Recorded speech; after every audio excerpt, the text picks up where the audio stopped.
Everybody, welcome back to Inside Gaming Daily for Wednesday. Would anyone like to hump for us? For me.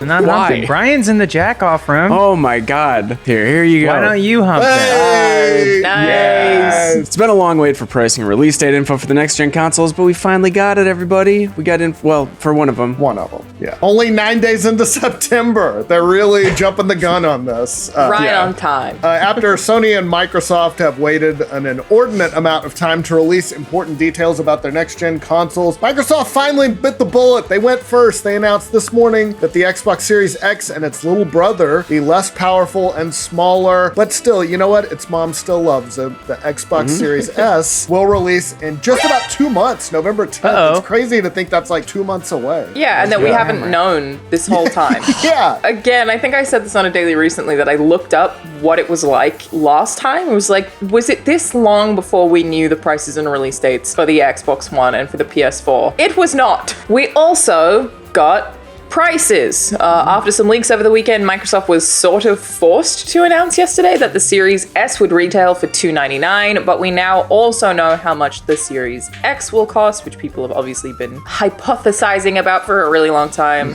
Drum roll, please. Very good. It's $499. Pretty much what everyone expected. I'm back. Not even a little bit.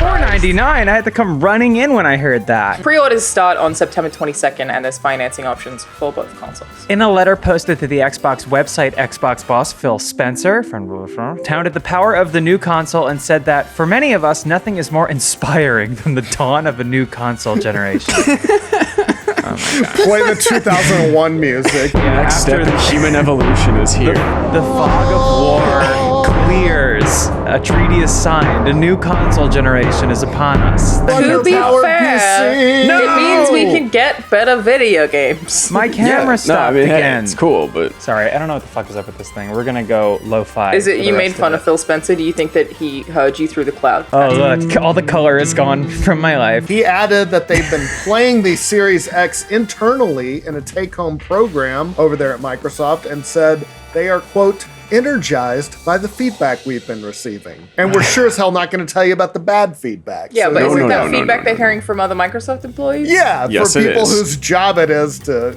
say nice things. He handed it over Yeah. personally to the employees, and they're like, "Thanks, Phil, this is great." And they pulled it, and his hands didn't come off, and he's like, "Just want to make sure that you really enjoy this. Just really excited for you to take this home and give us all your feedback." And they're like, "Understood." if I do this, you'll release my wife? He's the Kim Jong-un of Microsoft. He's a Oh, I great really leader. like Phil. I like No, him he's- too. I don't yes. know why I took a shot at it. We it's just funny. can't help but make fun of people, I know. okay? Yeah. So Spencer wrote, compared to the previous generation, Xbox Series X represents a superior balance of power and speed in console design, advancing on all technological fronts to deliver amazing, dynamic, living worlds and minimize any aspects that can take you out of the experience. Like your mom yelling at you to get a Yeah. job. You know, We've had her shot. They built a taser in. They just shot her. It's done. Okay, got it. And while a lot of that sentence is marketing hype, it is universally agreed that the Series X is more powerful than the PlayStation 5. Those are Yeah. the stats. Phil hyped up features like variable rate shading, hardware-accelerated DirectX ray tracing, which I love, and a speedy solid-state drive. Oh, we'd love to see it all. He alluded to their upcoming streaming service, Project XCloud, which is expected to release later this month on September 15th. My mom's birthday. Oh, that's Oh. right. And your mom's name is Susan. Alana Senior. not Nancy. Yes. Mrs. Pierce. That's not even right. She remarried. Oh, bad girl. Bad girl Susan. She remarried. Scandalous. 2020. I'm gonna send my mom this daily. What has Australia come to? Microsoft has been really hyping their services up just as much as they're hyping specific games this generation. They're still a bit light in the exclusives department, but they've won a lot of praise for their backwards compatibility initiatives as well as services like Game Pass. And speaking of Game Pass, Xbox also made one more announcement. They're beefing up the service more too in a move, seems like to get ready for the next generation. They said that EA Play will be included with Game Pass Ultimate subscriptions. In a news release, Xbox said that starting this holiday, Game Pass Ultimate members will get EA Play on Xbox One, Xbox Series Series X and S and Windows 10 PCs. Meanwhile, Xbox Game Pass for PC members get EA Play on Windows 10. That means another 60-ish EA games will be added to the service, like FIFA 20, Titanfall 2, nice, and Need for Speed Heat, nice, as well as franchises like Battlefield, Mass Effect, Skate, and The Sims. Pretty good service. Yeah. I don't like paying EA directly for it, so now if I just automatically get it because I have Game Pass, great. So yeah, the good value that is Game Pass just got a little bit better. But how was this news received? We'll talk about that in a second, but first, let's talk about a fantastic service that you'll love to receive,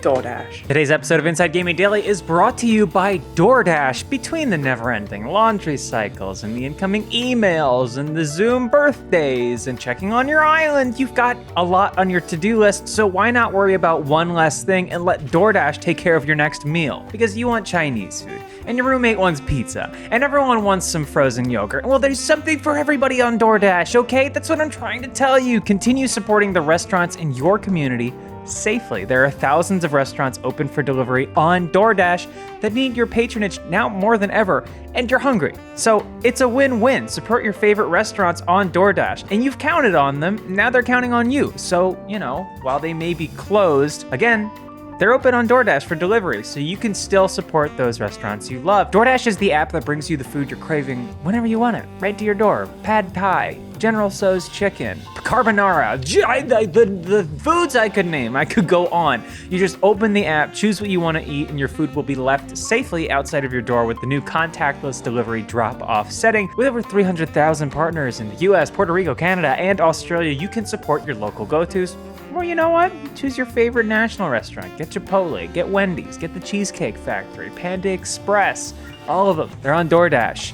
And your favorite local restaurants, of course. Just open the app, select your favorite, and your food will be left at your door. Right now, our viewers can get $5 off and 0 delivery fees on their first order of $15 or more when you download the DoorDash app and enter code INSIDE. That's $5 off and 0 delivery fees on your first order when you download the DoorDash app in the App Store and enter code INSIDE. Don't forget that's code INSIDE for $5 off your first order with DoorDash. Get $5 off, 0 delivery fees on your first order when you download the DoorDash app in the App Store and enter code INSIDE. Thank you, DoorDash. Okay, back to what everyone thought of the big Xbox Series X announcement. We checked around and at least 2 analysts were bullish on Microsoft after the news broke. NPD's Matt Piscatella tweeted, "That Series X price really hits the bullseye for the target audience and is great value for what is included. Great to see." Matt Piscatella loves to see it. And for $500, that's a pretty decent amount of power. It's not a PC, but it's for right now. It's a pretty good deal. For a console. Piscatella added that the addition of EA Play to Game Pass is, quote, an incredible value add to an already impressive service. So Matt Piscatella, big fan of all this. James Brightman, a senior strategist at Interpret, said that Microsoft's announcement, quote, puts big pressure on Sony, writing, "I think PS5 physical will be $499, and if they're smart to compete a bit more with the Series S, the all-digital PS5 should come down to $399. But also at this point, there's pretty much no way the PS5 can retail for anything more than $499, right? Side note, today is the 25th anniversary of the original PlayStation releasing in North America. Hey! Happy birthday. Happy birthday. Now give us a price and a release date. Come on. A lot of the attention online has now turned to what Sony will do. Kyle Orland of Ars Technica wrote, "As much as Sony would love to undercut Microsoft, I'm guessing the disk drive version of the PS5 will be $499, digital edition $449. That makes sense. Yeah. Back to the Xbox Series X and its price reveal, the Washington Post's Gene Park was also positive about the announcement, tweeting, "Good price, same as One X at launch. The Xbox One is all but obsolete with these new machines at these prices." Meanwhile, the third console maker Nintendo is also set to release a new Switch sooner rather than later. It's not a next-gen console, but it is supposed to be a more powerful version of the Switch. They're like the f***ing Galapagos tortoises, just evolving by themselves Right. in a They're vacuum. just out there tinkering. just doing their thing. But yeah, we've talked about this, but the so-called Switch Pro is due out in the first quarter of next year. Bloomberg, in a new article, quoted several outside game developers who said that Nintendo has asked them to make their games 4K ready, which, if true, that would mean the new Switch, a pretty significant graphical upgrade over the old one. significant. Good. It's a sign that Nintendo thinks that the Switch will need to keep pace, at least somewhat, with the PS5 and Xbox Series X and their fancy new graphics. Potentially. I still kind of think that Nintendo operates in their own world, but Yes, at least they this do. means they care. Yeah, Nintendo hasn't tried to match its competitors hardware-wise for a very long time now, but it would make sense to release a pumped-up version of the Switch for those who want it. Pumped up Switch, better run, run. Who's ready for some more PS3 era games? Yeah. I mean, frankly, I am. I love that totally. era. The unique hybrid console, it's clearly struck a chord with gamers. The Switch has sold more than 61 million units, and that's what, just a little over 3 years. So yeah, Nintendo's gonna stick with it and try to keep it as fresh as possible. I mean, and they are known for releasing millions of different iterations. There were so many 3DS and 2DSs.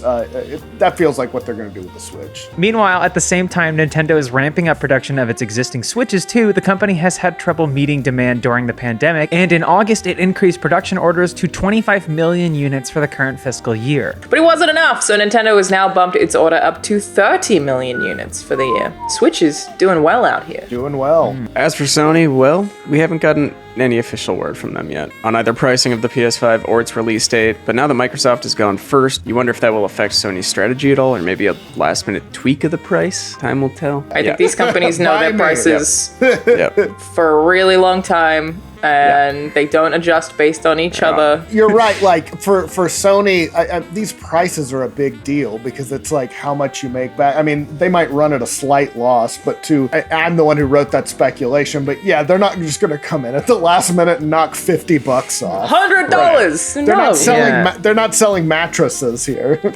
Although, also, if I just they want to did? say, Sony, to the original PlayStation, enjoy your 25th anniversary, because the second you turn 26, the world is going to chew you up and spit you out because you're not the youngest, prettiest new thing on the scene, okay? Whenever you're ready. I have it. Take it your has to time. be- I'm sorry, do you not want the show to be perfect? Hey, everybody, and welcome back to Inside Gaming Daily for Monday. It's not Monday. It's Nope. not. Labor Day was Monday. Tuesday. Yeah, It's Tuesday. it's Tuesday. Hey, everybody, and welcome back to Inside Gaming Daily for Tuesday. We don't have a thing for Tuesday, but we do have breaking news early this morning.